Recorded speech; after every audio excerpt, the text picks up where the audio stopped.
If you've been in need of a car the past 2 years, you know the market's been absolutely nuts. Pandemic-induced supply chain issues emptied lots, pushing prices through the roof.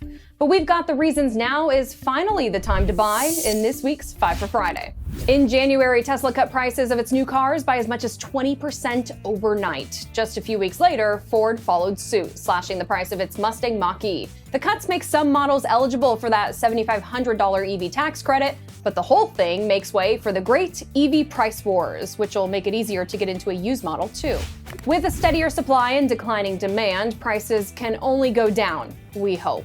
After jumping more than 37% in 2021, used car prices had a bit of a hangover and finally fell nearly 9% last year. JP Morgan says prices likely peaked in 2022, with more room to come down.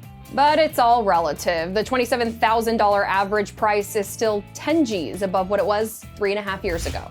Carvana and CarMax are feeling those fallen prices too. Stock prices for the used car giants wiped out last year, and the industry's still facing weak demand. This sad state of affairs could be a boon for you, as they're forced to unload inventory at less than they paid. Maybe Carvana shouldn't have been paying more for 7-year-old cars than they were worth new.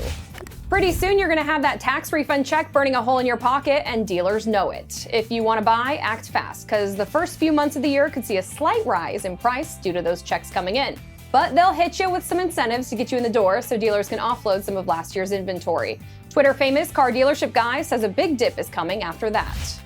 Part of buying a new car is the thrill of negotiation, and that's back, baby. Buyers had way less sway at the dealership during the surge. In January of last year, 80% of buyers were paying over sticker price for new cars. But by the end of 2022, they were paying $300 less than MSRP. But again, don't get out your wacky inflatable tube guy yet. It's still a far cry from the $2,600 under sticker price buyers were getting back in 2019.